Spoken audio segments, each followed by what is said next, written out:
evening, everyone. Good evening. I call this meeting of Hamtramck City Council to order. Today is November 26, 2024, and it's 7:05 p.m. Would the clerk call the rolls, please? Councilman Hassan, Yes. Councilman Samiri, Yes. Councilman Mahmoud, Yes. Councilman Sedman, Present. Councilman Musa, Yes. Councilman Fai. Present. Mr. Mayor, we have a quorum. Thank you. Please rise for the pledge of allegiance. I pledge allegiance to the flag of the United States of America and to the republic for which it stands, one nation, under God, indivisible, with liberty for all. Thank you. Why do that? You do that one. That's right. All right, After do the we have meeting- any community announcements today? Do I look like a Muslim? No, I say after the meeting, move it. No announcements? All right. We have two proclamations. We have the first one, is Thanksgiving proclamation. And we have, we don't need to read that. We have Hennessy project overview. Do we have to go through that? Yes. It's a presentation, so we have Tiffany here from Hennessy. Yep.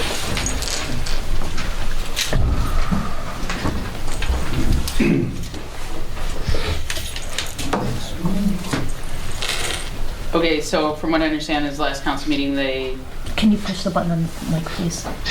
Thanks.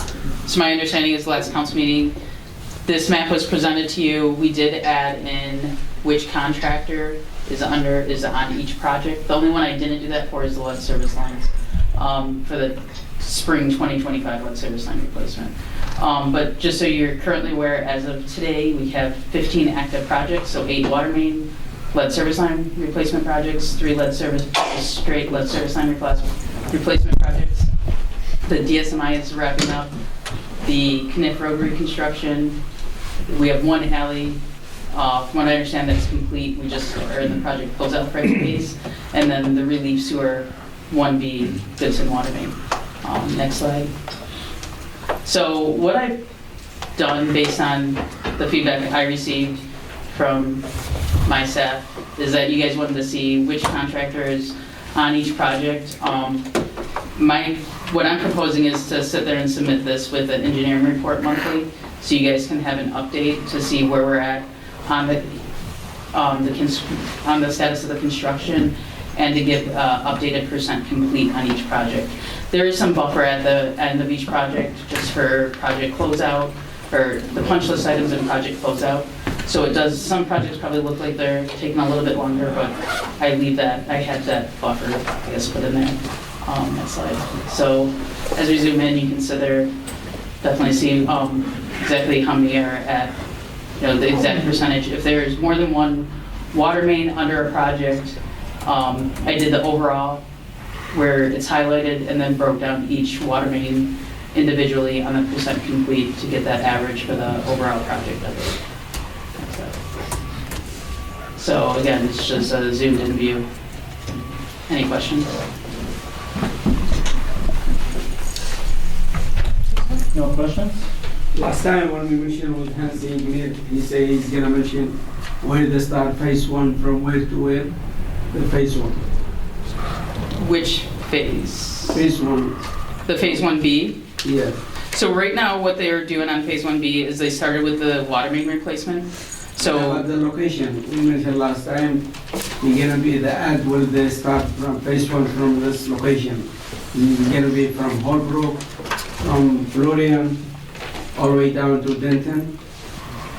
phase 1B is the is the relief sewer going down Goodson to, Yeah, the Goodson for the sewer, but the whole location, the whole area where they start phase 1.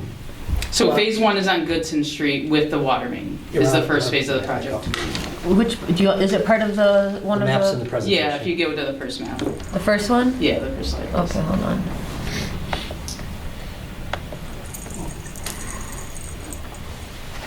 So, if you. You want me to zoom in Yeah, at all? can you zoom in on it? Okay, hold on. So the first phase of this is the Goodson water main. So they're putting in the water main first, Yes, and then the relief sewer is scheduled to start on or about January 15th. but the whole location phase 1. I know the sewer, they come from Gibson, the whole main in Gibson. But the whole location where they start phase one. Councilor, these are all different projects. They're in different phases. If you look at the map, they're all broken down at the legends at the bottom showing you which ones are which. Each project is a different color. There's not a necessarily, it's hard to keep track of because we got so many grant funding sources that'll only do so much for each phase. So every one of them is broken down, color coded with the legend on We there. mentioned this issue 3 years ago, when Kaddish used to there, we speaking for phase one, they say phase one, they start from Holbrook all the way down. Are you talking about the overall The whole sewer? location, the whole area. So if there's, I know the system and they get in Gibson, Lamborghini in Gibson. there's Are we phases. talking for the whole area, where they start phase one, where they start second phase? So we have phases laid out for the overall sewer upgrade, where we said there was phase one, where we did the original one that connected. Phase 1A was from Denton up to Goodson. So that's what was completed in 2016. So we're on phase 1B, which is gonna be down Goodson and then down Joseph Campo, starting just, so right around Lehman Street, down to Goodson. And then the next one after that is down the road where we eventually tunnel under, God willing, tunnel under Kniff, which is a very large project, and that'll be the next one after that. But what we did is broke down, well, Tiffany broke down all of the current other projects going on because there's a lot more other stuff going on besides that. All the lead service lines, all the other sewer main projects, I mean, the whole city is getting replaced in addition to that. Yeah, like I said, there's 15 active construction projects. So those are all separate construction projects, 15 different contracts that we're managing and overseeing right now in the city. Actually, continue doing it throughout the winter season, or? So there's a water main we can continue. And like I said, the relief sewer, they want to start that on or about January 15th, I was told. So there's going to continue, lead service line replacement, we can continue. I think the 25 lead service line, we have that currently on the schedule around April 15th. But if a contractor wants to start a little bit before that, we're not going to tell them no. So we need to get those replaced. Okay, so who's coloring the phase one? Who's, Well, the What color? oh, the phase one, the relief sewer phase 1B is orange. So Goodson Street and Joseph Campo. Oops, hold on. The orange one? Yes, sir. So how many percentage of the phase one done and how many still? We just started that. So they just started directional drilling this past week for the Goodson water main. So we're putting in the water main first, and then they're gonna go through and put in all the, put in gate valves, hydrants, then lead service lines, and on or about January 15th, they'll start with the, You did the phase one, A and B, right? That's yeah, so what phase 1A was completed in 2016. We're on 1B now. you- Yeah. So the water main work has started on that. It's a lot to get your head around. Okay, but Councilman. what has to be percentage of the, okay, phase one, B, there is a couple of project, couple of contractors, right? No, phase 1B is one contractor. Okay, one contractor. Yes. Okay, so you just started that? He just started, so he's like I'll say 5%. Okay. He just No, started. just- Okay. Like, Okay, so next week we'll get some more update. yes. So my plan is to sit there and give that construction schedule with the engineering report monthly, and I think that'll help you guys see the progress. So, yeah, send it to us now, please, so then we can. Okay. Yeah. Absolutely. All right. Thank you. Thank you, sir. I should mention, Tiffany just made it back. We're happy she's back. I Oh. think he have update when we mentioned it last time with the Hennessy engineer. He said next meeting he gonna mention what the phase one from where to where. Okay, she's gonna be new update, so we're gonna get it. Thank you. Well, Thank you. Mr. Mayor, can I just clarify, Tiffany, what we discussed last council meeting is previously, before we chose that it needs to be done by zones on the service lines, you guys were jumping from street to street, from north to south, and then we decided to have zones. And we said from Denton to Holbrook. So Councilman Sumay is saying that, so all those phases that we had previously, Yes. where have you guys been, and when the phase that we chose, or the zone that we chose to start from Denton to Holbrook, how far are you guys? That was Bring what- that back up. I think, That okay, I'm was his sorry, I request last misunderstood council your meeting. question. So I apologize on that. So, yes, in that section, they've directional drilled down Lumpkin, they've installed the main on Denton, and now they're trying to make the connections that, for all the streets that tie into Lumpkin, and that's what they're currently working on. So, go to the third slide, I think is gonna show me, zoomed in. So, no, one more. So when we look at this, you can see Lumpkin, can you slide over a little? So we're 53% done with the 25360.B, the ARP grant water main 1, with Brico Construction. So they're about 53% complete on their portion. Now, if you look at Hewitt, Faber, Andrus, that's at 25360C, that's with a different contractor, Major. They haven't started out there yet. So they're getting ready to start out there, but we need to get Brico completed with their tie-ins, so then Major Construction can come in there and start tying into all that. So in that section, we're probably about, I'd say 25-30% complete. 53 is for those first 3 water main, the next 3 we haven't even started on yet. So we're about 25%, let's say. Is that better clarification? All right, I apologize for the misunderstanding. All right, thank you. Thank you. All right, we move to additions and deletions. Do we have any additions to the agenda? No, sir. All right. Mr. Chair, Yes, Councilman? I'd like to add, it's not the resolution, one item under age to discussion about the code enforcement department and activities. All right, so discussion, that would be H, about code enforcement. All right. Can I get a second? I'll second. All in favor? Aye. Alright, thank you. Alright, so we move to the public comments. Just one moment, please.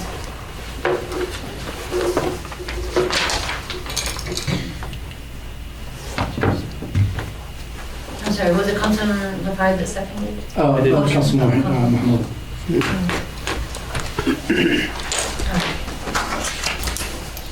Mark Corey, Plymouth, 3 minutes, sir. Good evening.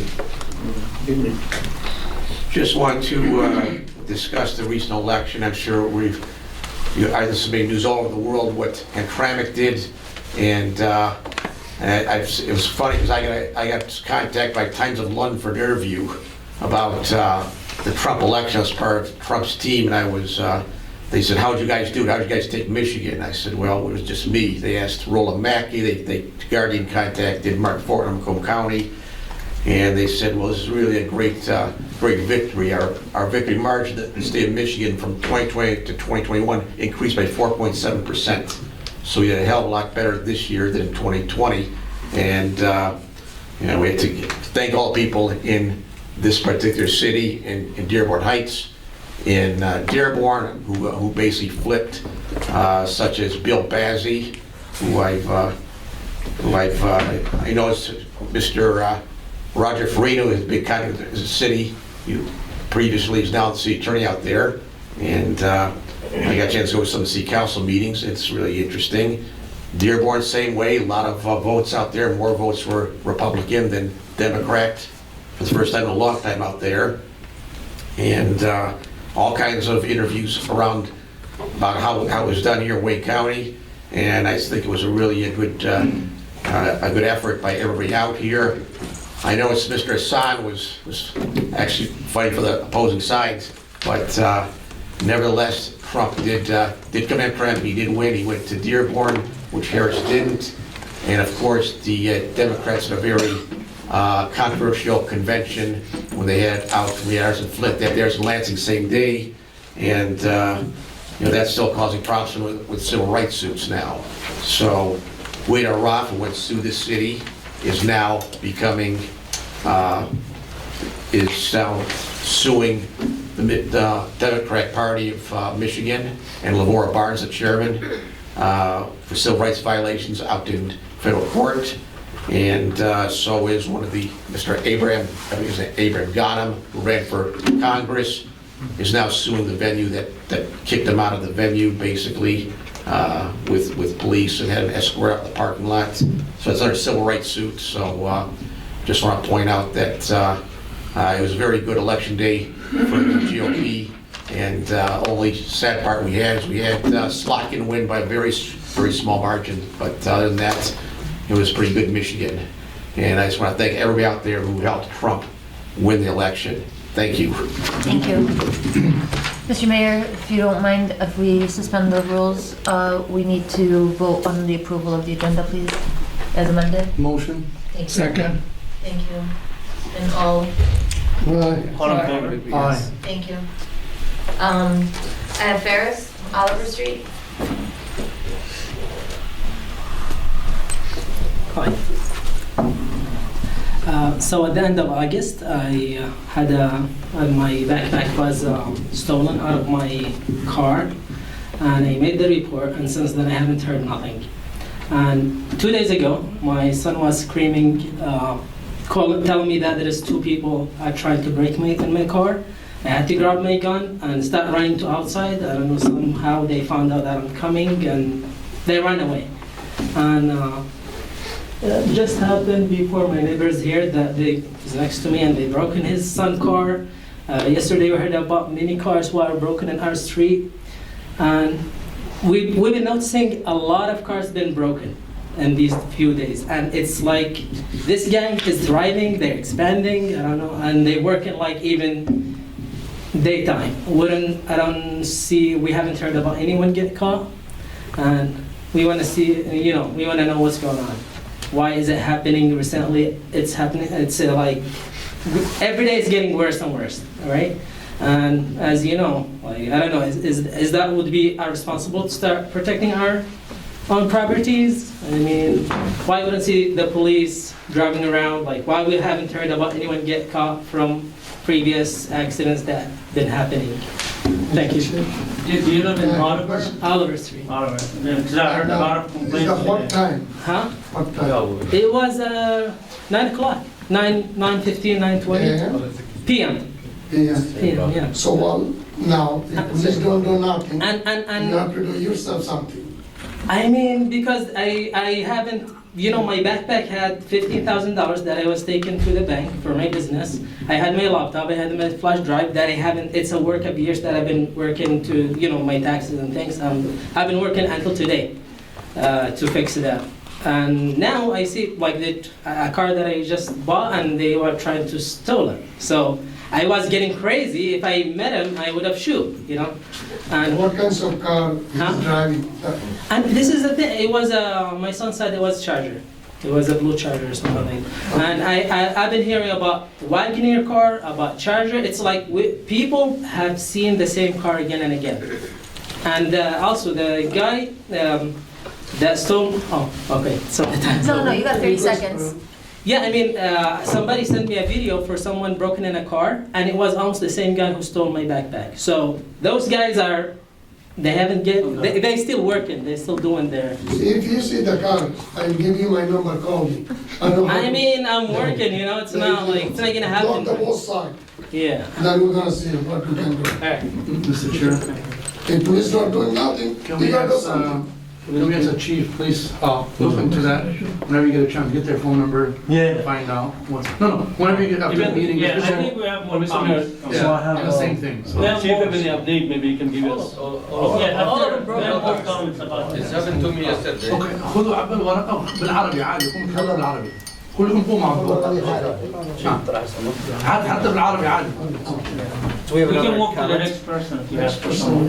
That's it for public comments. That's it. Well, I think there's people. well he wants to talk but they don't know they have to sign up No, it is the Mayor, same you problem. It just just wanna- happened to me like For yesterday. expediency purposes, you want to just invite him up? He's just saying he's the same thing. It's like they're making, do you want to speak? Yeah, you can come. Did you want to speak? I mean, I live in, Yeah. I live in Oliver Street, and wake up today, turn my car on, like everything inside it is out. Before yesterday, my other neighbor, they broke his glasses, trying to steal, I don't know, something. Also, the other neighbor is the same thing 2 months ago. They stole I think the wallet. So almost the same area on Oliver Street. The chief will look into it. If you could just write your name down on that card and give it to me. That's all for public comment, Mr. Mayor. Thank you. Next is the consent agenda, and we have item A, approval of minutes from the November 12, 2024 regular city council meeting.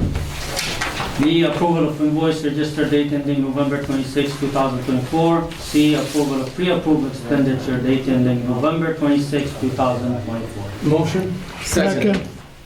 All in favor? Aye. No objections? Thank you. And we move to the new business, and we have the first resolution, 2024-149, adopting proposed NEZ zone. Motion? Second. Mr. Mayor, I have Isabel here to speak on this and also all the rest right after that, so might as well just keep her up. Actually, I'm gonna get my water bottle. I've been a little sick, so I'm sorry if I have to take a break sometimes. Where's your mask? Yeah, I was wearing it today during meetings. Tis the season. It is. Okay, so today you're going to vote on the adoption of the first of our 5 new NEZ zones that we've been working on the past several months, and we're glad the day is finally here. This is what we're calling phase 1 of the new NEZ adoption. And Rana, if you could pull up the PowerPoint slides for the presentation update. I've just been putting this same checklist up to keep council updated about the progress we've been making so far in compliance with the state regulations. And after you vote this NEZ into effect today, in February, we essentially begin the process over again for the remaining 4 zones.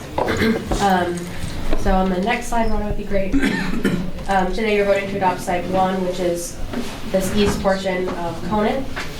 And on the next slide, you can see that 6 months after you dissolved the previous NEZs that were overlapping with other zones and causing us issues, we'll be able to get this second phase rolling. To help with that, we've also created a guidelines and procedures document that will be adopted for all Hamtramck NEZs moving forward. We've, of course, talked with you extensively about this process, and we're expecting the need to talk to residents within the zones extensively about it as well to support those who are interested in the program. So it'll be a tool for us to use in those conversations and a tool for residents as well to understand the eligibility.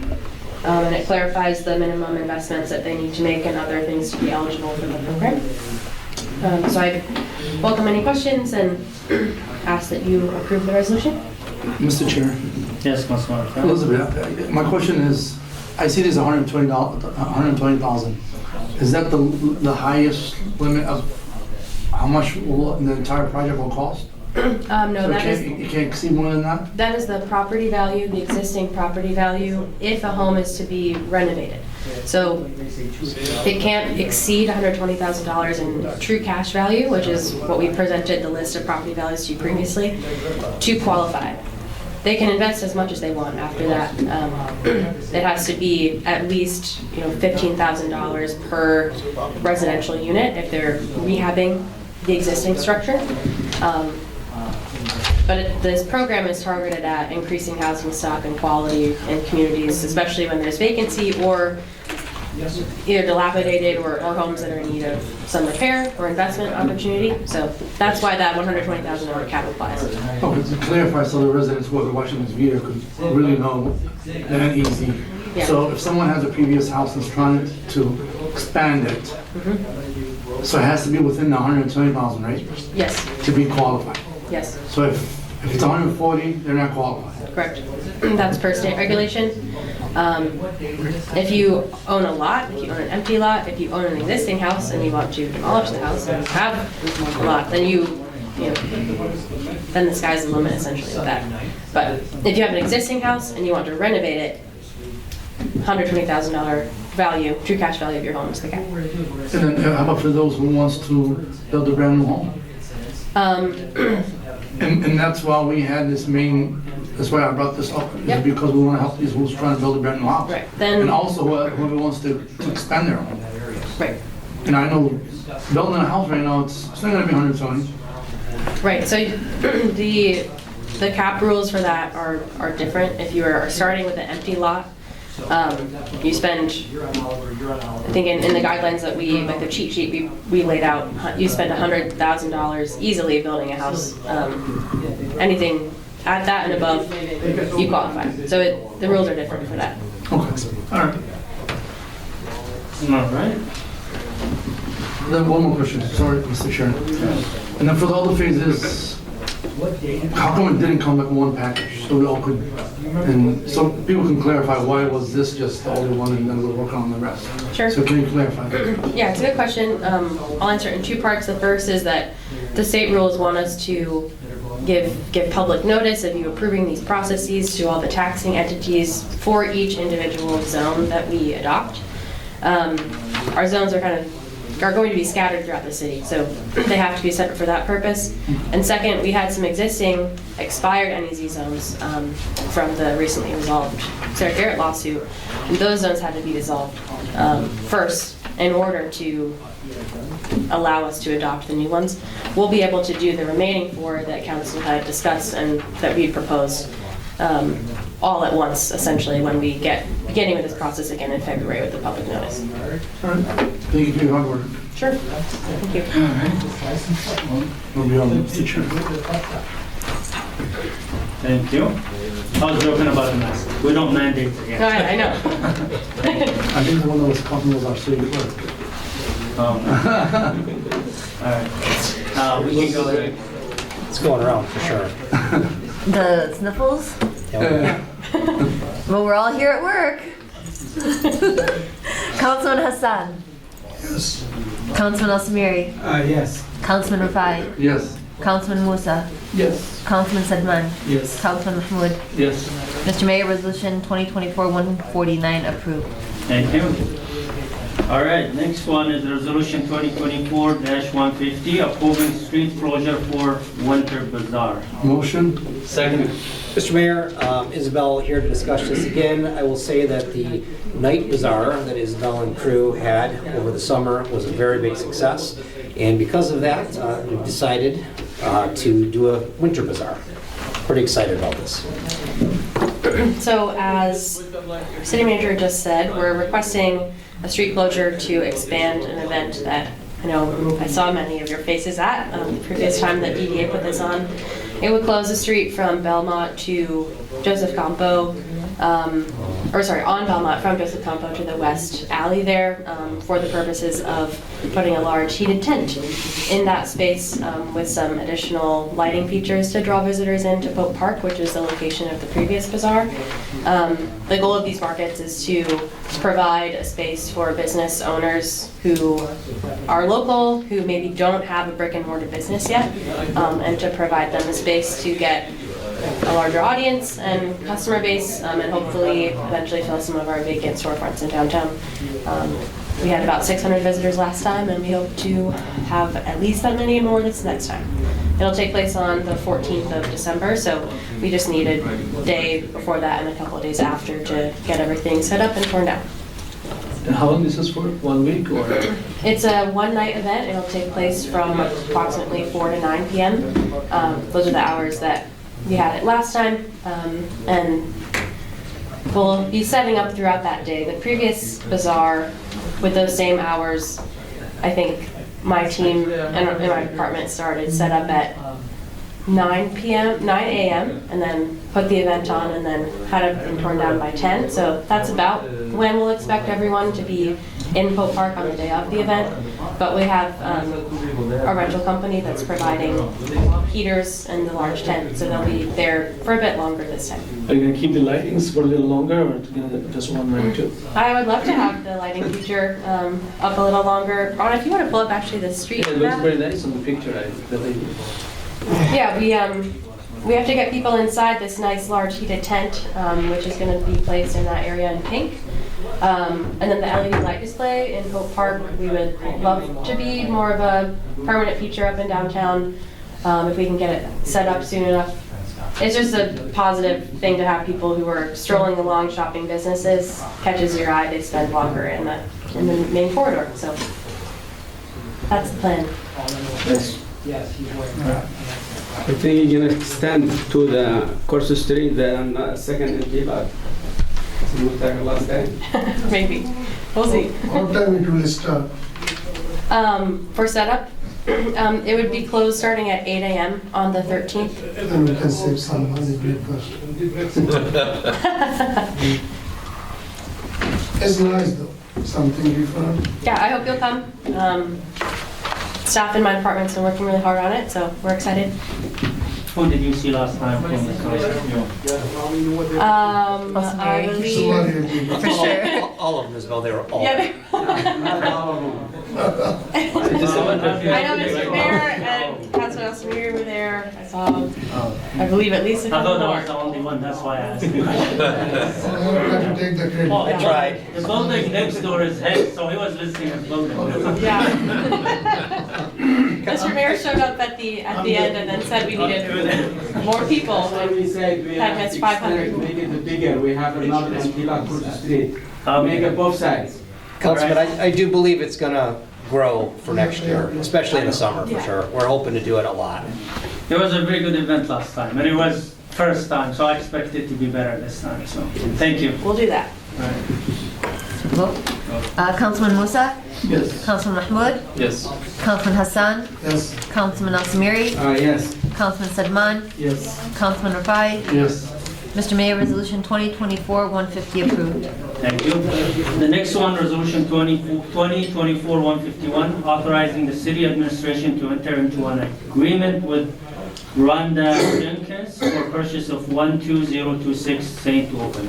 Motion. Second. Mr. Mayor, the resolution before council now, this was actually one of the homes that we received in foreclosure from Wayne County this past summer. The owners that lost it came to us and said they would like to reclaim it. They're trying to get back on their feet. And we basically agreed because we thought it was the right thing to do, with some conditions, of course. There were some exterior things that the city had noted that needed fixing, particularly with the yard. The neighbors had some grievances about, so we took it upon ourselves to remedy those situations and add it back into the cost. And we hope to now indeed sell it back to the original owners that are still technically there. Okay. Any question about that? So that's allowed when we, and because, okay, I mean, we would love to help our residents get their properties back, but last time it was an issue when we tried to do something for someone. We had to go back to the county and stuff. So I just want to understand if it's okay, because this is something good for the residents to claim their property back. So the last time, Mr. Mayor, that it occurred, I believe it was a business actually on Joseph Campbell at the time, and we hadn't actually purchased it yet. So at that time, they still had to get it from the county because it had never been turned over to us. We had never bought it, never had transferred. So in this case, the sale was actually complete before the resident, previous owner, came to us. In fact, they were actually still living in the house when we took ownership of it. So we figured rather than evict a family out of their house that was originally in it, we figured it was the right thing to do to give them an opportunity to redeem it one last time from us, and that's where we're at. I would suggest we, as a policy, if that ever happens again, to do the same. Now, if it was completely vacant, I wouldn't have said that at all. But, you know, we're not going to take someone just randomly and sell them a house without doing an auction. But like I said, this circumstance was a little bit different because it was their house. They were still living in the house when we obtained it, even. Mr. Chair, Yes, Councilman Hassan? there is the one incident happened, I remember, either Genoa Street or somewhere. One of the guy lost for only 1 year's tax, He did not pay, and after that 5 years he paid, and he lost the house, but we did not give it to him. I think there is the resolution we had in council previously. All those houses or entry lot has to go to the bid, if I'm not making mistake. So somebody have to look for that one. We don't want a lawsuit or anything unless attorney or city, somebody have to tell us, no, there is nothing, was resolution or something has to go through the bid. That's why favoritism to a start, we all decided one time has to go through the bid. That's why I remember. So I wanna, in that case, I wanna put in hold until clear and bring the next council meeting. Unless the attorney investigates. Yeah, it's, we hold the property in fee simple, so we can do with it whatever we want. There's also some restrictions in the contract that require them to fix their roof, for example, and to abide by various code enforcement things. So if they don't do that, then we have the right to take the property back, which is part of the deal. So it isn't just as simple as they're just paying a couple of dollars. They're not. They're paying back the city for what we've spent, plus they're making promises for the future. But no, we can do whatever we want with them. Okay, so I think this situation should have been addressed to council and mayor beforehand. That came to us before you guys agreed, telling these homeowners, you know what, we're gonna give it back to you. And because it's typically it's owned by the city, we had the first hands on this, like Councilman Hassan has said that usually it's you know, it goes to, you know, for Betty. So this should have been, came to council and mayor first, discuss to us about it and what the hell's going on to it before you do any process. Councilman, that's why it's before you now to approve it. That's how it works. We negotiate contracts prior, and then they come to you for your approval. This is your venue now to actually approve that or not. My strong recommendation is that you approve this. This is the family that lost the house in this house. Not only do I not think it would be right to evict them and then put it up for auction at this point when they're willing to buy it back, but I really do think it would give the city a pretty big black eye for doing it. We have not had this type of situation before. The last one was a business on Joseph Campo that we never took possession of, and I believe the one that Councilman Hassan referred to before that was a vacant lot that was attached, but it was not a home, and they were not living in it. I know that one of the homes, anyway, it's up to us. Who is the owner? Are they here? I don't believe they're here. I've never personally met them. Isabel has been working with me on this, obviously, for the overseeing, but dealing directly with them. They're not here, are they, Isabel? They're not. Similar to any lot sale, we don't require the person to be present to ask you for approval. They've made a $1,500 good faith deposit on the home already and have agreed to allow the city to make the repairs that we've requested. And how long they been living in this house for? It's been in their family for some time. I'm not sure the exact number of years. And what time frame they have, like, to fix all the issue? It's a period of 2 years with an optional extension of 1 to repair the rest of the roof. The context was that they had the ability and funds from an employer to pay off their taxes. They presented a check, tried to pay it with the county. The check was not in the owner's name, and so the county denied the check and didn't accept the payment. And then they found out that the city owned the house instead. So it's not the original owner, his family member trying to take over the house, look like. No, right? No, it's the original owner. The original owner? Yep. And If it was just a renter, Councilman, we would not be in this situation. But this is actually the owner who lost it that's still in the house. When we get the violation for the whole neighbor, the house very dangerous. Many years violation, nobody take anything. Still same thing. Many, the whole area is very dangerous, the house, and the violation is bad.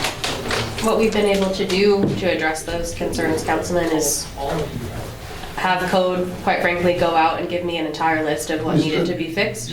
And I made sure that it was taken care of at the city's expense, just like we would have to do if we sold any city property. She's been keeping me updated. Basically, she's sent me every step of what she's been doing, and they've made a lot of fixes. So there's been a long list of things that they needed to be fixed. Isabel has made, I can't, like maybe 15, 20 things they've fixed so far, so. Mr. Chair, I kind of agree with Mr. Attorney, and also Councilman has lots of complaint came from the neighborhood. So that case, I kind of agree with the attorney. Give the time limit. If they cannot fix all the violation according to her, we can take it back. Well, just to clarify, the roof, they have 2 years, but the rest of the violations, if they get any violation, they have to immediately fix it. So it's not, the roof, they have time, but anything else, they don't have time. Yeah, we're going to continue monitoring it, Councilman. There's no question there. We've been monitoring even before this happened. And because we had it, we took the opportunity to remedy some of them ourselves. They're paying for it, of course, but we are going to continue with it. But we've done significant modifications to it already. Why I'm saying that, my one of the friend lost the lot of the due, the time limit. If you don't do nothing, you have to give it back to us. So city took it previously. So I want you to set up the time, reasonable time to fix it. If not, then we're gonna take over. It's in the agreement, Councilman, 100%. Yeah. We put it in there. Okay. But the timing makes you not like 5 years. No. It's 2 years for the roof, and all other existing violations have been completed. But any violations that pop up, they have to take care of immediately. That's part of it. Is it safe to live as of today? I think that now it is. One of the things that we had to do was send an exterminator into the property, and I also incorporated into the purchase agreement a down payment for a 1 year from now follow-up to have an exterminator come back. So we've made a lot of improvements, and there are young kids in the house, and I think it is much better than it was when we took ownership of it. We took some precautions to extend it out. Okay, so it seems like even the business on Joseph Campo that time, it was because they missed paying $700 3 years ago, but every year they pay 7,000 tax, which means it wasn't done on purpose. Like it was just there was some miscommunication, and that's why the county asked us. They said it's up to us to return it to them, and then the owner would claim it from them. Instead of paying $200,000, they just pay whatever small amount of money and get it back. So in that case, when we find that there was no, purposeful negligence or some, ignoring the violations or tax payments or whatever, in that case we can help the residents to claim their property back. But sometimes the Wayne County screws up. Like they sent me a bill that they will take my house because I didn't pay the tax, which was not true. We got all the payments from the city. We showed them. They were like, "Oh, we are sorry. There was misunderstanding." So I had them send a new invoice that I owe them nothing, in case I go somewhere and they come to claim my house or something. Mr. Mayor, you might recall too that when the county offered this house to us for auction, there was another house and a few lots as well.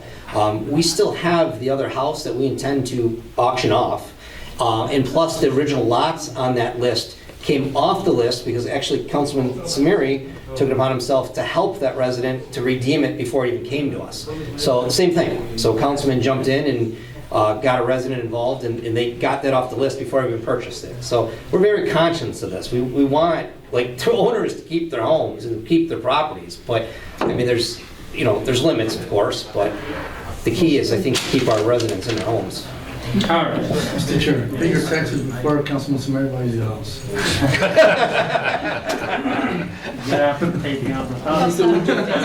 We don't want anyone evict from home. So winter time. He's ready. All right, so we can vote on this one. Councilman Al-Samiri, They start with me. Councilman Musa, Yes. Councilman Rafai, Yes. Councilman Hassan, Yes. Councilman Mahmoud, Yes. Councilman Sedman. Yes. Mr. Mayor, Resolution 2024-151 approved. Thank you.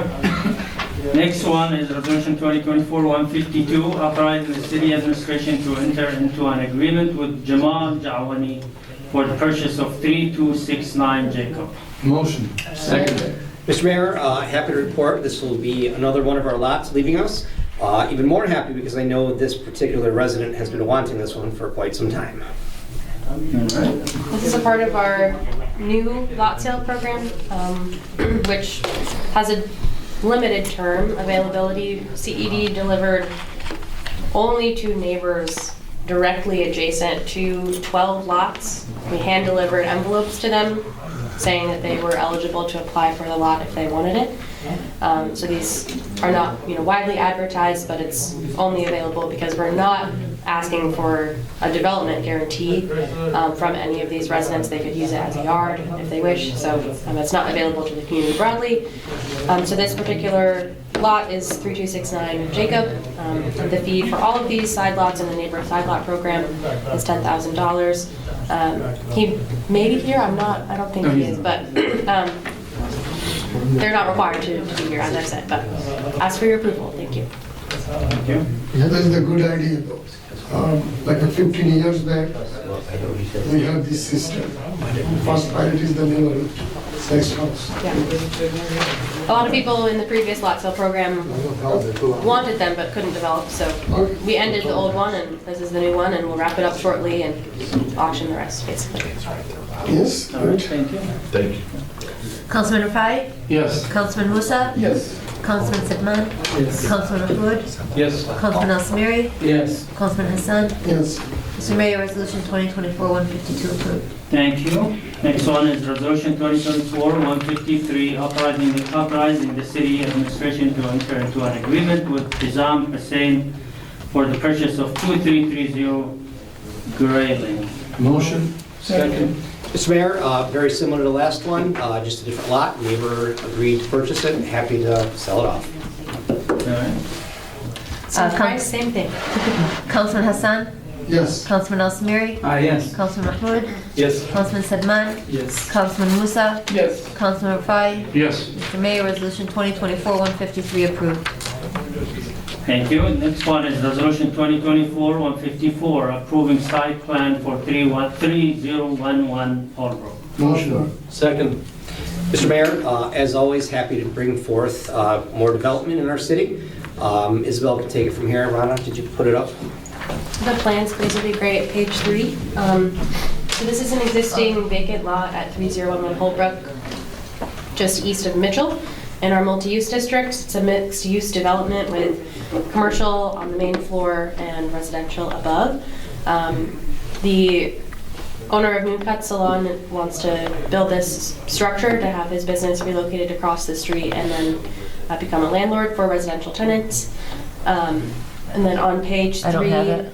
I only have the application and the resolution. There's a picture of the vacant lot Is it on on- there, and then also right below it, it's the image of the front of Is it. it the application? What's No, it it's labeled? the, Site plan review. I was thinking of the plans dated the 21st. If they're, I think I saw them there today. It's okay if not. It's on there. CED and the building departments discussed this at length in the past couple weeks with the applicant and ensured that they've met all of our requests for changes. So everything's in compliance with the ordinance, and we've added some of those things as conditions of approval, that it's subject to review of the fire and building department, that exterior lighting and rooftop utility screenings are in compliance as well, but they've agreed to all those things and actually already included them in plans. So we do have, happy to welcome up. If you'd like to introduce yourself? I'm all set, you can come up. Yeah. اتكلم بالعربي احنا اتكلم بالعربي عادي. عادي. السلام عليكم. انا عبد الله. مالك المون صالون وشليت الأرض هذا من شان أسوي فيها هذا المشروع الذي بيكون إن شاء الله صالون مثل ما هو في المخطط اللي قدمها المقاول وأتمنى أنكم الموافقة على هذا. All right, thank you. So he's planning to develop it into a new business similar to the one he owns now, which is a hair salon, right? So, Yeah, they have business going on right now. It's a great place, beautiful place. A lot of customers I see all the time. It's very close to my house. Yes. I'm glad you're doing your business now. Beautiful location. all right. Ready? Yes. go. Councilman Hassan? Yes. Councilman Al-Samiri? Yes. Councilman Rafai? Yes. Councilman Musa? Yes. Councilman Mahmoud? Yes. Councilman Sedman? Yes. Mr. Mayor, Resolution 2024-154 approved. Thank you. Thank you. Okay. Okay. Next one. I wanted to say congratulations. I was rushing. So, Resolution 2024-155 approving memorandum of understanding between the City of Hamtramck and the Hamtramck Parks Conservancy. Motion? Second. Mr. Mayor, this is a yearly thing we've been doing with the Parks Conservancy, where basically we turn over the control of the stadium to them. It's been very successful in the years past, but we wanted to take it one step farther now as the Parks Conservancy is kind of coming into their own. They want to, which we're happy to give to them, manage all of the city parks as far as rentals are concerned, which takes it off the plate of CED and allows CED to clearly do some other things that are needed to be done and puts it squarely with them, which is, in my opinion, probably a better fit anyhow. They still will continue to give us revenue as they have in the past. It's never been a lot of revenue. It's only been a couple thousand total anyway, and it frees us up. So I strongly encourage council to approve this plan. Mr. Chair. Yes. So if we do, approve this tonight, are they responsible for maintaining those parks? From grass, from everything? Or we still have to use our... We're not to that point yet, Councilman. We're still doing a shared maintenance on things. All the other parks we're still on the hook for. We still do the grass and other things at Veterans, for example. But the whole plan is to ramp it up to eventually get to the point where they are doing it in its entirety. And this is actually one of what will be eventually many steps in that process.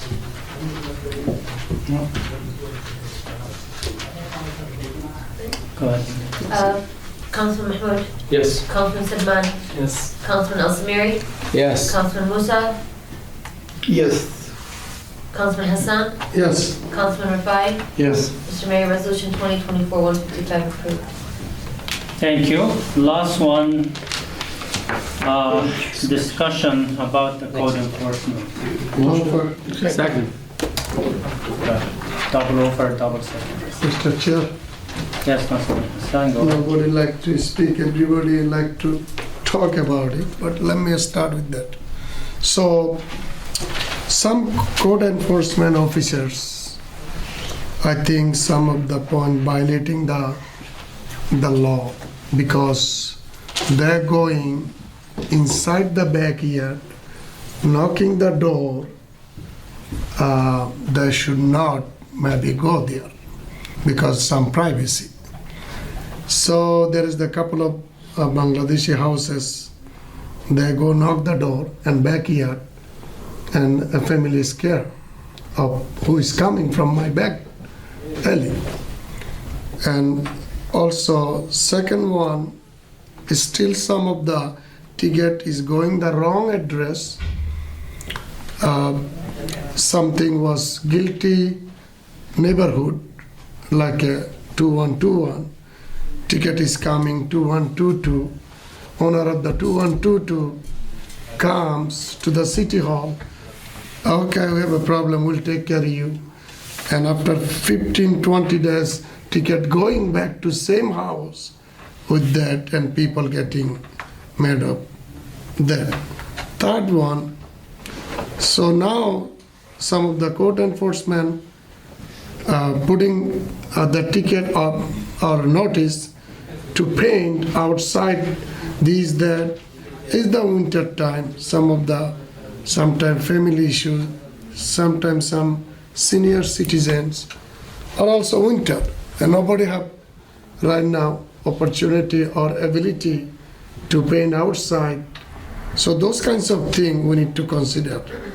I don't know how we're gonna do it.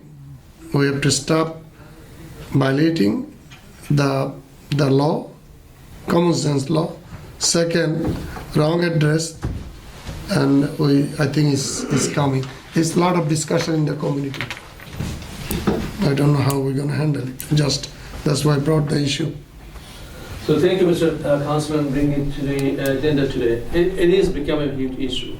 We kind of gossiping from, it's not that when business letter going to the personal entity for their correction. This guy don't even own the business. So it's a lot of mistaking happening from the code enforcement department. Also, I think we just, our code enforcement can be too aggressive. We looking for small things, it's the old houses, many people it's difficult to do it, even though this is season, cold weather coming in. We're looking for outside things that are not necessary. And when someone asks me, I can't even take my car to the Ellie's, and they're coming in asking me to fix my garage door. Why don't you guys do your step first, then ask me to fix my garage door? We don't even use it anymore because there is no access to go to the Ellie's, so very bad. So we need to have, somehow we need to fix this department to, I don't know what is other councilmen think about it.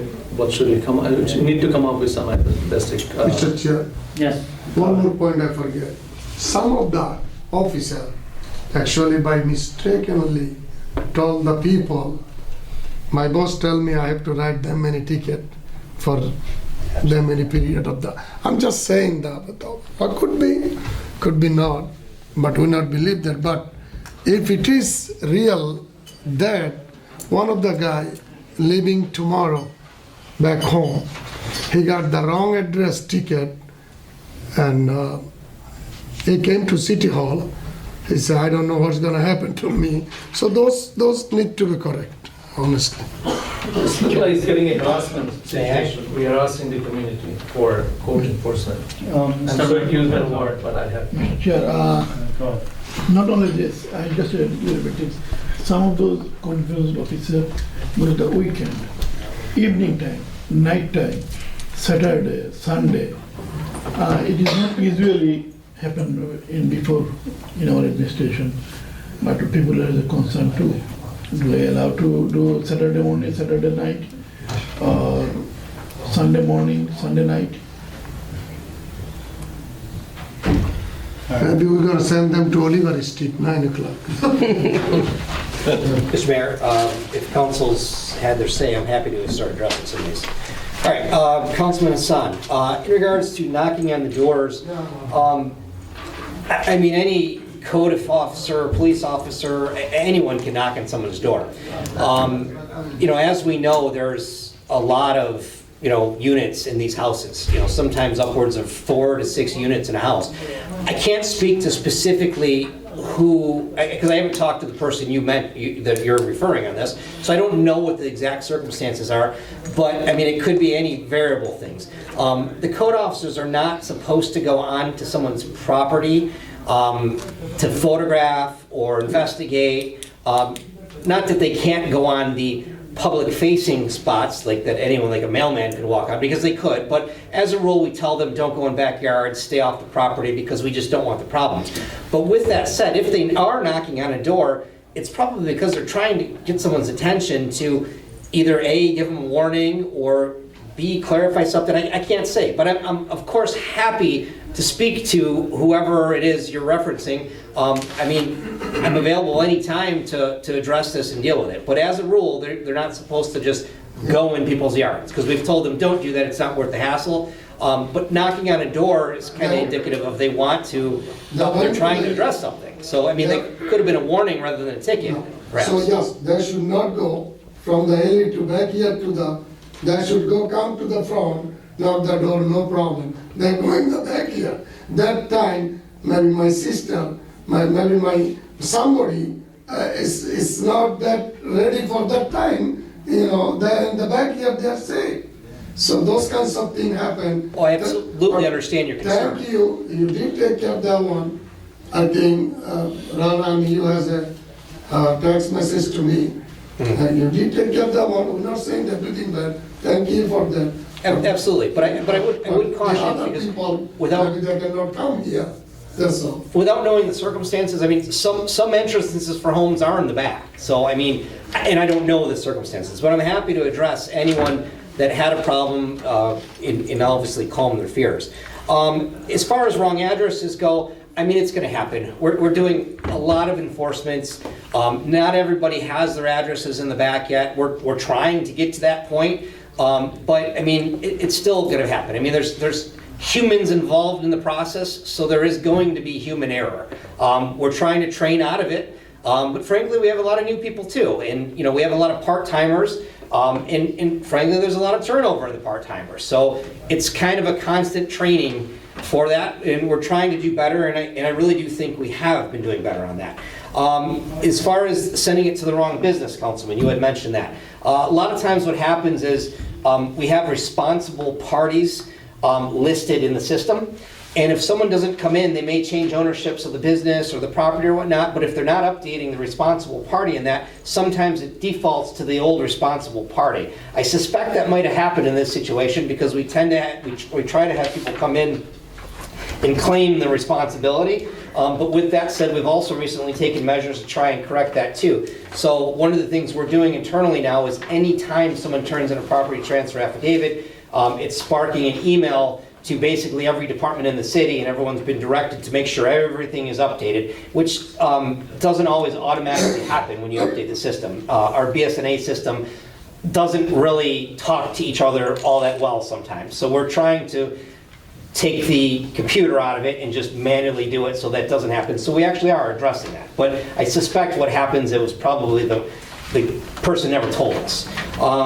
As far as quota, Councilman, you said, they certainly don't have quotas. Now, we do encourage people to work. I mean, if someone's working for a city, we want them to put in a good day's effort. We don't expect someone to come in and just drive around all day and do nothing.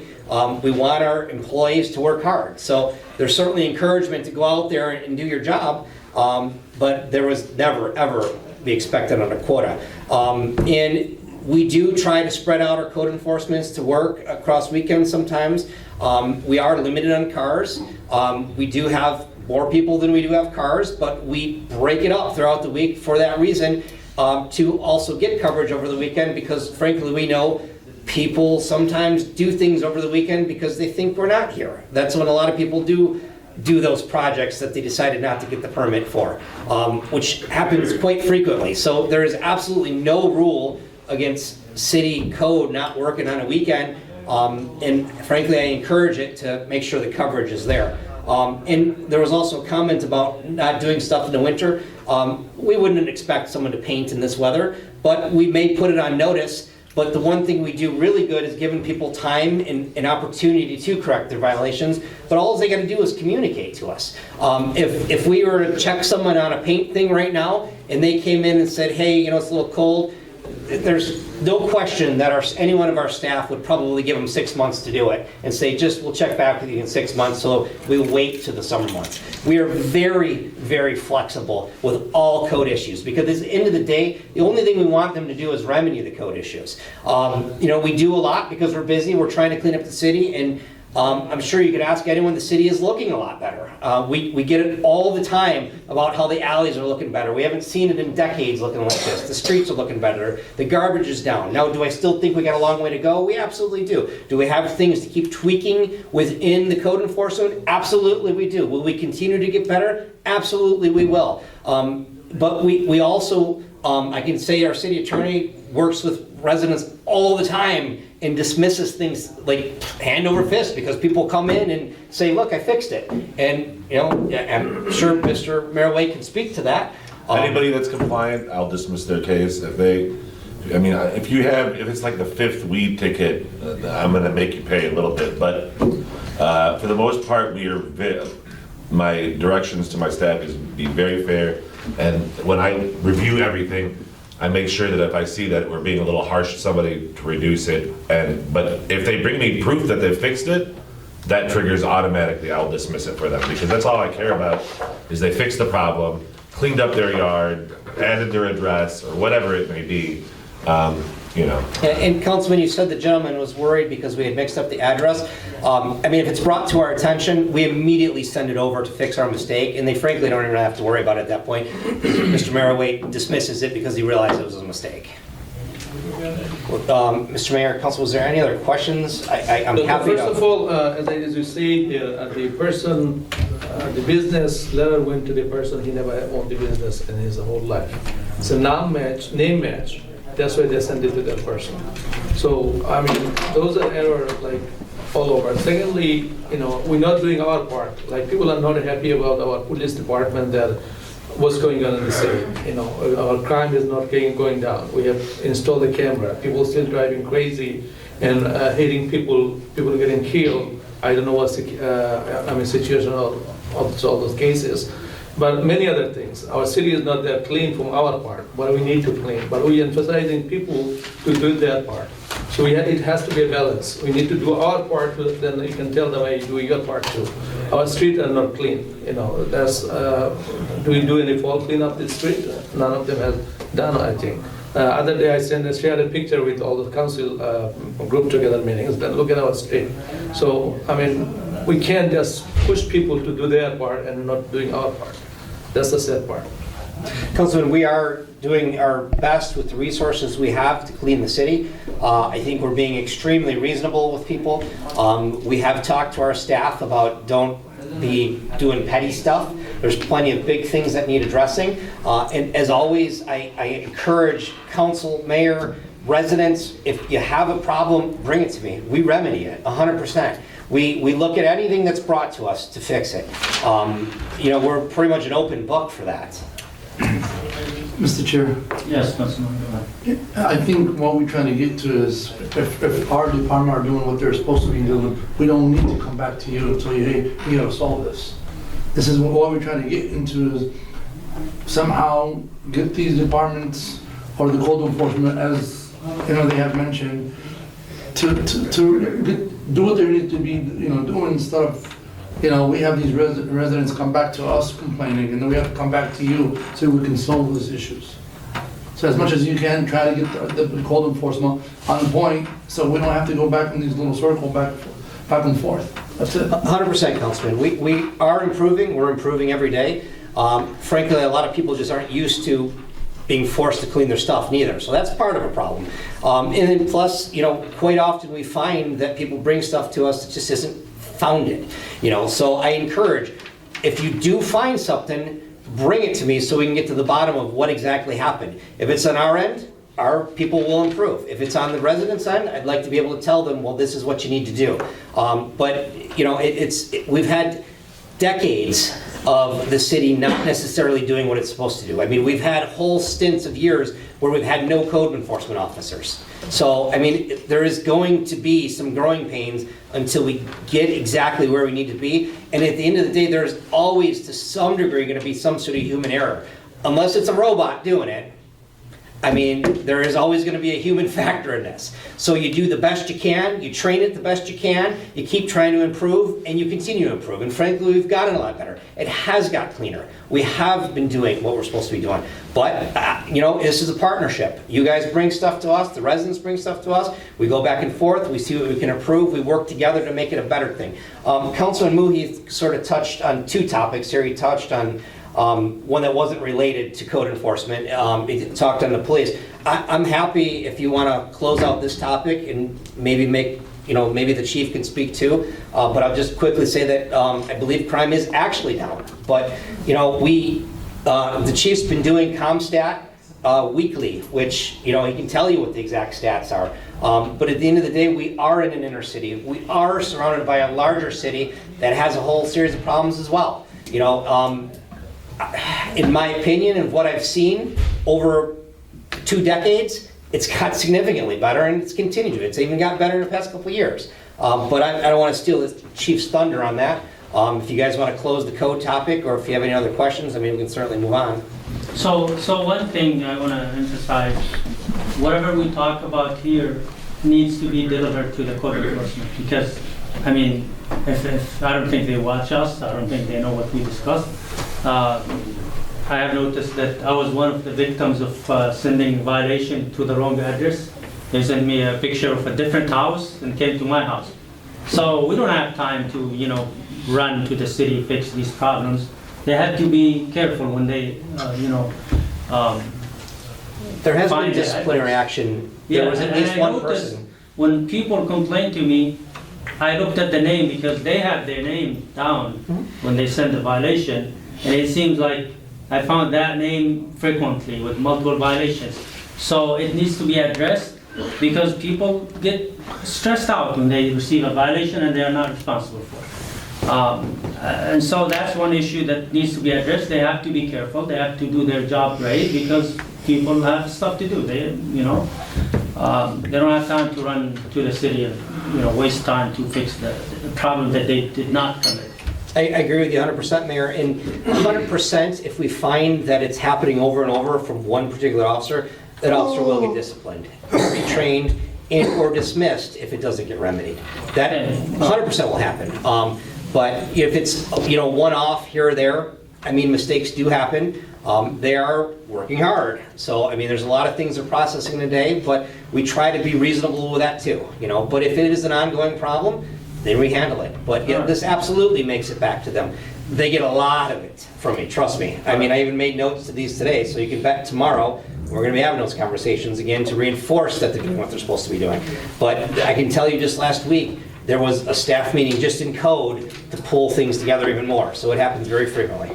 All right, thank you. And when it comes to, 1 minute, when it comes to the topic of the car issues, breaking the windows and stuff, I received multiple calls today actually because there was a series of incidents in the same street all over toward Hamtramck. And so this is an issue that's it's annoying to the residents, and they've been complaining about it. I have talked to you and the police chief about some issues, individual issues that we reported to the police department, and we made reports. But those same people keep calling me and say that the police did not follow up with them, and they keep calling the police department. What have you done about my thing? For example, a girl had someone sending stuff under her name to overseas, like money and stuff. She came multiple times to here. I even talked to the police chief about it. She said they haven't followed up with her. It's a serious problem to her. Maybe the police consider it not a priority, but to some individual, this is a major issue that affect their safety, security, background, whatever. So sometimes if we try to address one issue, maybe it will prevent further issues in the future. Like if we focus now on, those people who break the windows of the cars every day. If we catch this group, maybe we'll solve the problem forever because it could be the same people. But if we put it on the side, focus on major things, then it will continue to happen, and more reports will come to the police department, and more work will be done. But if we focus on it, try to, solve this issue, catch those criminals, then that will put an end to this problem. And so I would like at this moment to give the police chief a moment to explain to us what have they been doing about this discussion. While police chief coming to the podium, I just want to share a comment that the lady made. We can't give all those credit in a secure city to the police department, because the lady told me since the neighborhood changed, Bengali and Muslim, Yemeni people came, we feel more secure. We don't have hijack on the street. We only one bad thing is they stay awake late night. Other than that, we feel much secure in the city. Well, we know that most police not going to take all those credit. Yeah, most people come from outside of the city. We know that. So I think what needs to happen is that we need to close the discussion about the code enforcement, and then maybe part of your remarks could be this discussion, I guess, if you want to do that. Or you could suspend the rules and create a discussion about Is the, there something else? Okay. Maybe, I mean, he was supposed to comment on the people who had public comments about this issue, but if you... It's not we the can- court It's enforcement your pleasure, related. Mayor, do you We suspend? can suspend the rules and give the yeah, police chief... just suspend the rules, yeah. is fine. And then you can say in your reports whatever you want to say. I guess mention a couple of things for the Okay, code go. enforcement. I see sometime many people they new. When we hire people, the code enforcement, do you make him a training? Yes, absolutely. Okay, when you make the training, the people work in code enforcement. Sometimes I drive in around, I see some people work code enforcement in the street, they stay a couple hours. And later, next week, I see some ticket, the very important trash and something is broke or some people they working is no permit is okay. But when they find out a small thing is dirty in the wall in the house from outside, small thing is not paying. Our like dirty, you make him a ticket, you have to pay that one. Small thing, it's not even like it's not a phone. Couple inches. Yes, couple inches, 5-6 inches. And many times I came over there, we're gonna take it. I don't need to come to you to make dismiss. We need to fix this issue before I come to you. A lot of people they have attention. A lot of people they have ticket for a small thing. It's not big reason if they have a trash. It's okay. Trash container in the alley is okay. People they working is no permit is okay. Big in the backyard some broke. Big thing is okay, they have a ticket. But a small pain is not one time, like 100 times. Put the notice. Councilman, I do review anything that comes at me as far as code stuff. And I'm not going to say that I haven't seen a couple that I was like, probably shouldn't have gave that to them. But that is very few and far between. Usually it's larger items, but even with that said, I mean, I hear council loud and clear. We have actually in the past few weeks, I think about a month ago, I directed code specifically, if a particular area of the city is looking pretty good, shift everybody to the area that's not, because I don't want our residents to feel like they're being picked on when there's plenty of other stuff to do that needs addressing. So, but with that said, I mean, it's been a long time since I seen one that I thought was insignificant. When I came many times, people they have a ticket for a small thing. People they spend time in the street to find out small issue. It's nothing. They have to send the ticket. Some people they didn't have time to come. If they have a big reason, it's okay. Ticket, double time is no problem. But a small thing in the fence, in the wall, oh, this is not paid. Well, when we pass a resolution, minor things, you get warning before violation.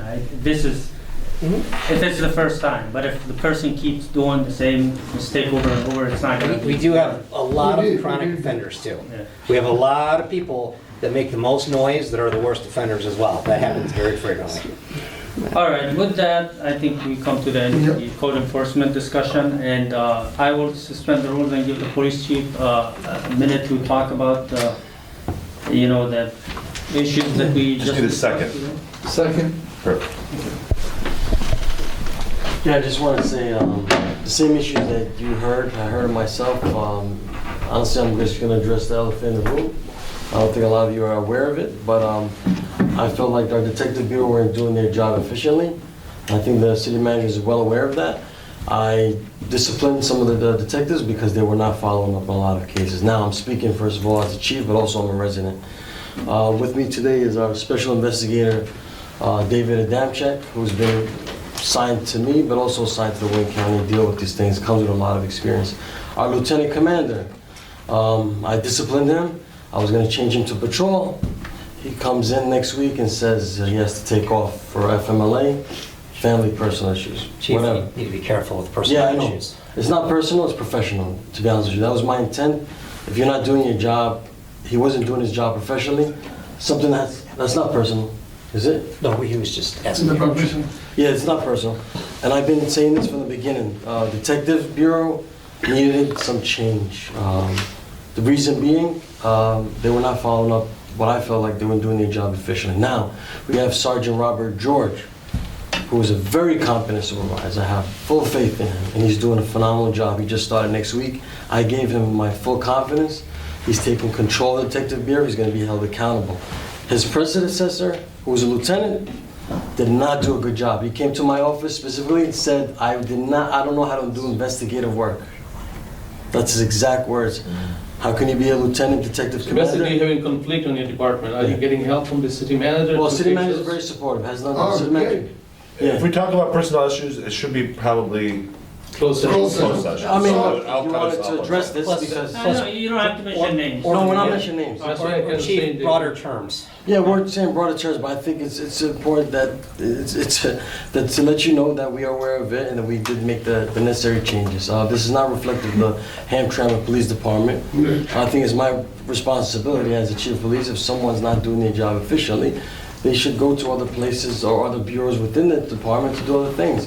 But I think now, going forward, we have new people that came in who are very competent, highly competent, and we have Sergeant Robert George, who's got my full confidence, is doing a phenomenal job.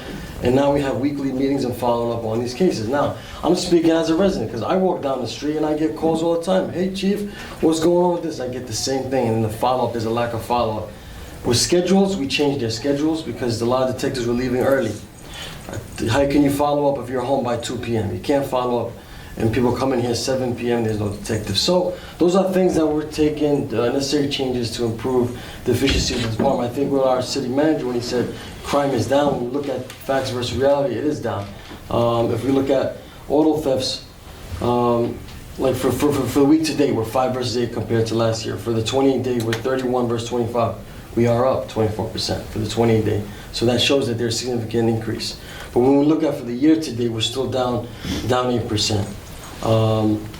These are stuff that we created because we want to make sure that we track our data and know where the crime is taking place so that we can, tackle the crime wherever it is, and we can use our school officers' resources, whatever we have available to us to address that crime wherever it may take place. I just want to say thank you, David Hamtramck, being here. We're creating a whole ComStat, and we're doing the whole videos like our city manager has said, so that we're very transparent with everybody. But end of the day, if you wanted to address the elephant in the room, this is what it is. I think it's important for you to know the issues that we're dealing with. But in regards to support, the support is there. I think going forward with Sergeant Robert George, who's very experienced. He worked with FBI, got good investigative skills. No one should come to my office and say, I don't have investigative skills and you're leading the detective bureau. But we took care of that. That's it. One more issue. Chief, I got one question. Huh? Mayor. Yeah, go ahead. Oh. Chief. Tell them about your badge. Oh, the patch? Okay. All right, yeah, thank you, Sam. So I think we wanted to mention about the new badge, and I think that if you look at the old badge, it had a state of Michigan. I think I take pride of being a resident of Hamtramck, and so we wanted to make sure that reflects our police department. If you're gonna walk in the streets, you better take pride in your city. And part of that pride is you put your badge that has the emblem of your city, the city of Hamtramck emblem. So we wanna make sure officers walk, with pride in their uniform, but also when you investigate your cases, when you come in, that they handle it with pride, but also give people their dignity and honor, the respect they deserve when they come in here. So, Mr. Chair. Mr. Sumeri? I got a question for people working parking. They have a ticket, parking ticket. Is coming back from the chief police or from the city manager? The parking ticket from the street or from the alley? He's speaking in regards to parking tickets. Parking ticket. Yeah, sometimes code enforcement. Code enforcement, same thing. It's not. It's parking. Parking. Many people, they have parking ticket. And same thing, we mentioned like 7-8 months. Many times. People, they have a ticket and the street is closed for construction. Why they give them a ticket? Yeah, I think the city manager actually emailed me a week ago and told me, and called me personally, told me that there's a lot of complaints about people getting tickets in construction sites, and we did notice that, and we spoke to those parking enforcement officers about the issue, and we did go over there. We realized that there's a lot of construction. Even one of the principals in the local school got a ticket and notified our officers. So yeah, we will address those. You bring it up, but like I said, we did notice that. Okay, why don't fix this issue before they have a ticket? if the people working, if they're training, if people working, why I give these people ticket and they have, the street is closed for some reason?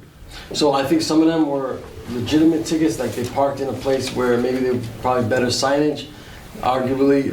But like I said, nevertheless, I think what the city manager wanted to do is make sure that we give people a break, even though, because there's no parking, obviously, when there's construction going on. It's closed, it's for construction. Yeah. It's closed, the whole block is closed. They got construction, where are he gonna get parking? Officer even cannot go inside. It's okay, sir. All right, that's for the city manager. How many times we tackle this issue? All right, Councilman Tai? Well, also to echo on my councilman's committee, yes, going back again, why we have to come back and say dismiss this ticket. If they're doing what they're supposed to be doing, we don't have to go back again in this little circle.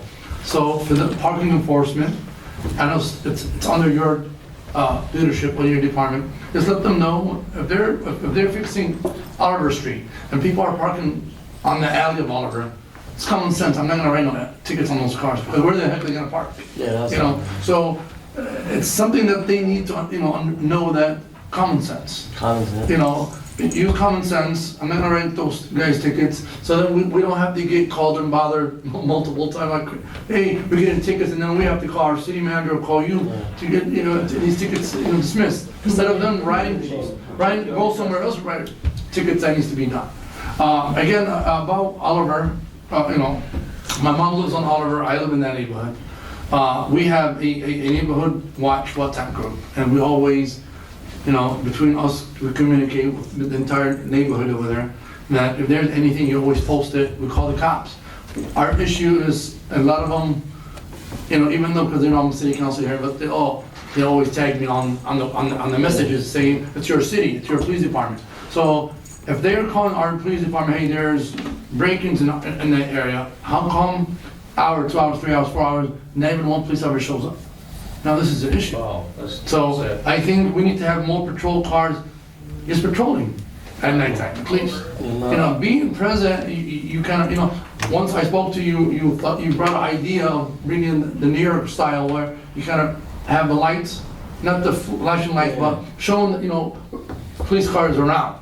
I think having that and having patrol cars patrolling around the city will kind of tell these idiots, cops is around, we can't really come and break cars anymore. And also with your, I'm really glad that you're forcing officers going back, having these patches on their uniform, is to present who they are. If you love your department, you need to carry that patch. And also, I don't know if you're gonna put the new design of patch that you put on, or if it's gonna be an old patch. No, it's gonna be a new one, yeah, new patches. I mean, the new design that you... Yes. Okay. Yeah. Also, just to talk about Oliver a little bit. When we first got the first case of Oliver, so it looks like, I'm not trying to imply anything, but the person that was targeted first, there was a certain amount of money that was taken from the vehicle.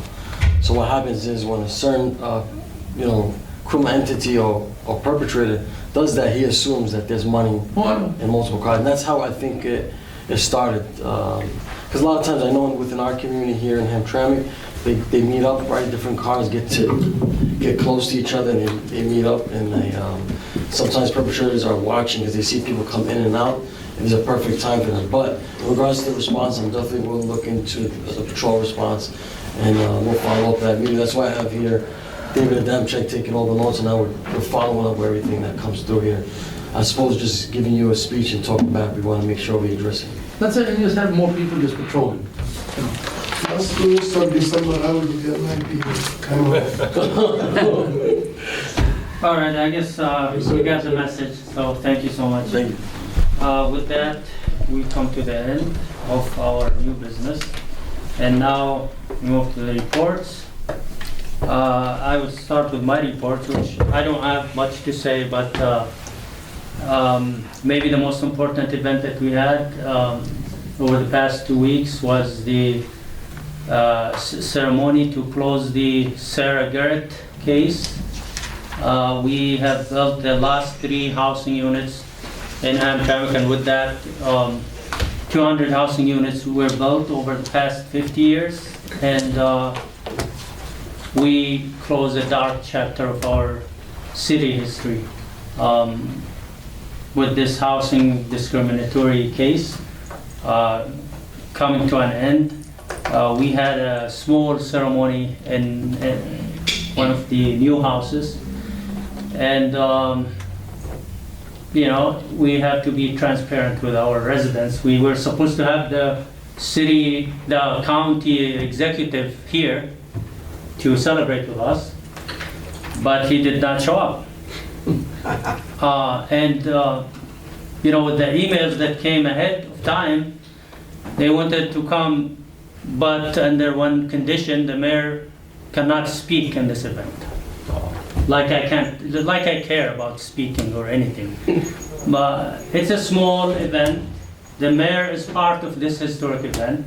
I'm very proud that under my leadership we closed this case with my colleagues here.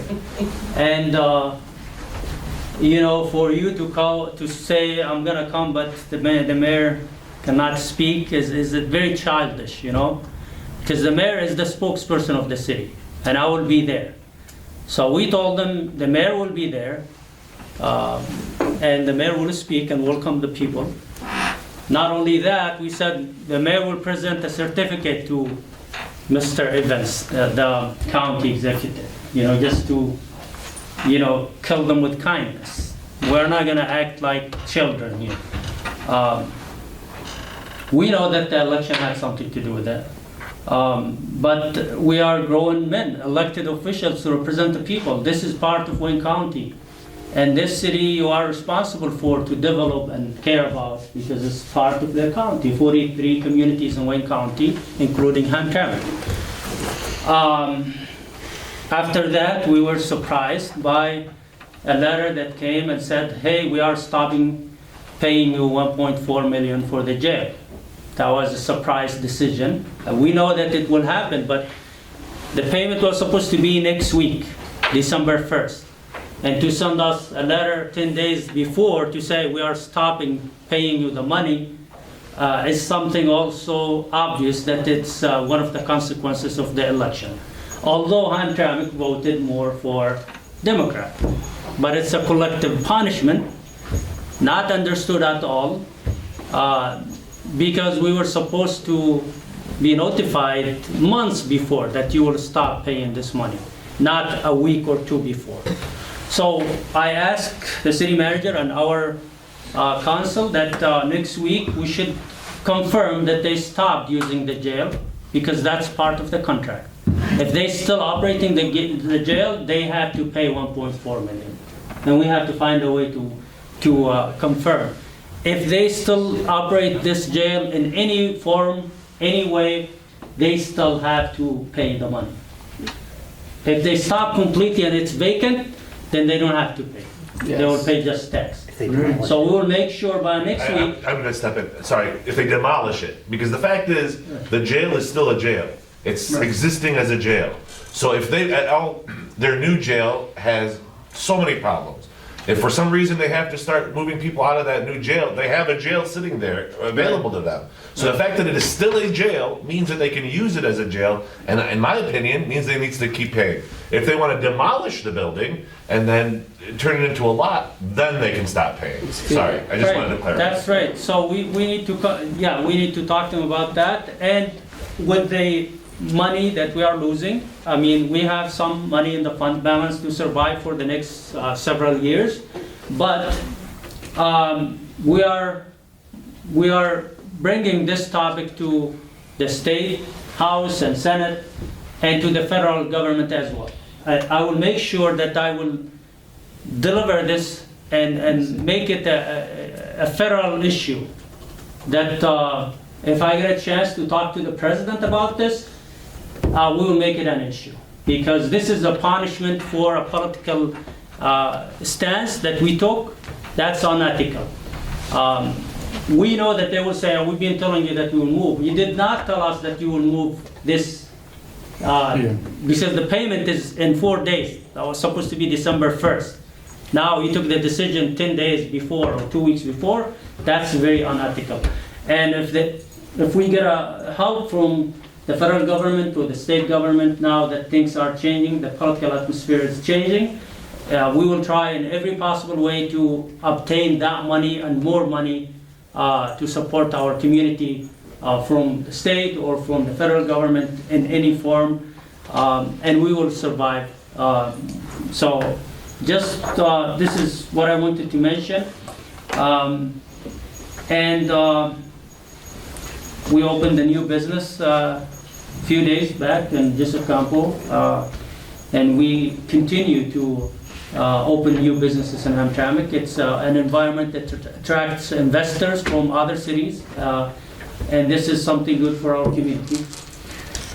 And we will continue to finish those projects that we are working on, the construction that's going on. Kniff Street will be finished hopefully before the end of the year. And that's a major project. And then, as you can see, construction is everywhere around the city. So we are doing good, and we will continue to respect our residents, whatever they believe in, whatever political views they have. We continue to work together as a team here in the City Council, regardless of our different political views. That shouldn't be an issue in a country that granted you all the freedom, of speech, freedom of choice, and we should all of us should enjoy that privilege that we have, and without being held responsible for your political view. That shouldn't be an issue in the United States, and we should teach those elected officials who don't believe in, real democracy and respect different opinions. With that, I will come to the end of my report, and we move to the report of the Mayor Pro Tem, please. Thank you, Mr. Mayor. And thank you everybody who came here and joined us this evening. I have not that much to say, especially the whole country is waiting for the day after tomorrow. We're going to celebrate our Thanksgiving. I wish you all and everyone, each and everyone, happy Thanksgiving. Drive safely, and thank you very much. See you. Thank you. City Council? Mr. Chair. Yes, Councilman. I just want to thank everybody who showed up here tonight, and also those residents from Oliver Street, because they've been complaining for a while, and hopefully the chief will solve that issue. You guys have a good night, stay safe, and stay warm. Thank you. Mr. Mayor, sorry to hear about this retaliation that you're going through. This should not be happening. It's a democratic country. You all should, have our fair judgment we can make as an adult, and that should not be. I hope that's not the case. I wish everyone happy Thanksgiving. Also, I hope from manager will hear something about the police department. What is his statement about? Is there conflict of scheduling issue, or why we have so much complaint about from police department? Because anything we ask, we're providing. You guys need more car, we're giving you more car. You need more police officer, you're hiring more police officers that are coming from the people tax money. And if people not feeling secure and not getting served accordingly, then this is a set for the community. Thank you. Thank you. Mr. Chair. Yes, Councilman. I don't like what county did to us. I want, tomorrow, our city manager goes to their facility, our facility there, visit and tell them to show us, and I agree with the Mr. Attorney. If you have the building, you have to pay us. If not, we can block the road, and we're going to completely block the area. That means you're not paying, you nobody going there. I block the whole area. Okay? So, yes, we need to do it. And if we have to go as an elected official, all of us to go the executive office, we will go. If we have to go governor, we will go. If we have to go Washington, we will go. I can support that one for my Hamtramck city. All right. So second, police things. Not too long ago, one day we laid off 12 police officers. So, hey, it's up to the elected body. So they have to think about it. Thank you. Thank you. Any more reports? Yes. Yes, Councilman Sumaili, go ahead. Thank you for everyone come today for the meeting, and happy Thanksgiving. And I got a couple complaint. One complaint for the police. People, they have some accident, call police. They take like maybe 20 minutes, show up. Another thing, couple time complaint for the ambulance. And how many times we make complaint for the ambulance? Last week we called the ambulance, they take over half hour. Over half hour, they didn't show up. How we gonna work with this? Who's transporting for the ambulance? All right, thank you, Councilman. All right, they will, hopefully they will address that and discuss that. And with that, I think we come to the end and we move back to the public comment. Thank you, Mr. Mayor. GREGORY? Thank you. Some of the arguments I've seen here, I like to pipe in on some of these because they're really good arguments we address, and some I've addressed earlier in prior years. I mentioned a few years ago, tried to get a police civilian oversight board imposed upon the department back when Ann Moyes was here, and I don't think she liked that very much, but the point was there used to be civilian oversight of general operational activities. How we hire people, how we look, how they perceive the community. That has been done. I know we've got a new chief. I think he's doing a decent job, better job than Ann Moyes. And nothing against Ann Moyes, a person, nice person, but as far as managing, I think she left something to be desired. I've sued her myself, so in fact, I've sued a lot of people here. Some are still here, some are gone. Fact is, wife was one of the key people doing the work. She was typing all my lawsuits paper. She was researching. His wife did a lot of work for him. She used to work for Mr. Croy. Yeah, so it's kind of ironic now she works for the city, basically. She's working for a city attorney. And that's the reason I wanted to buy city attorney. I said, these guys are making so much money here. Guys like, we had Jim Markowitz Horton, we had Mr. Allen, we had all these people here. These guys are making a lot of money. But cutting a lot of that aside, the complaints I've heard about the department, number one, they're not user-friendly. In other words, if you're in public, you're in the public, they come with these black cards, they're not very friendly people. That's one complaint I've heard. Other problems I've heard, I can remember I came and tried to complain about to the city council about issues with, there was one police officer, Mike Stout, and I complained, everybody got pissed off here. I went to the tab board, and all of a sudden, I went and learned about all these lawsuits, and things started to happen with the tab board. What's happening here with the city council when Mayor Maskey was here? They didn't seem to like that, and neither did Trina Powell. But I think a police board, civilian police board, would be a positive direction to go in, just so that there's some kind of dialogue between the department and the public. And as far as things with the code enforcement, same thing. I remember one point in time I was hearing complaints that the code enforcement people had lien access, so they were phoning in people's plates, running people's plates, and they weren't even seeing employees or independent contractors. So those are some major issues. And when I was contacted by U.S. Attorney's Office, I told about that. It's not only Mike Stout's with the lien, there's other people out there, as far as we know. Wow, really? Yeah. So it was stuff that needs to be looked into. And I don't know if it was, but Jim Allen was made aware of some of this stuff, and so was Steve Shea. I was aware because he was the director at one point. So he knew what was going on. I was thinking, why do these guys have lien access? Is this true? He goes, yeah, they did. Is that legal? I have real doubts. Thank you, Mr. Thank you. Mr. Mayor, that's all for public comment. All right, with that, we move to adjourn. My motion. Second. All in favor? Aye. 8:49. It's 9.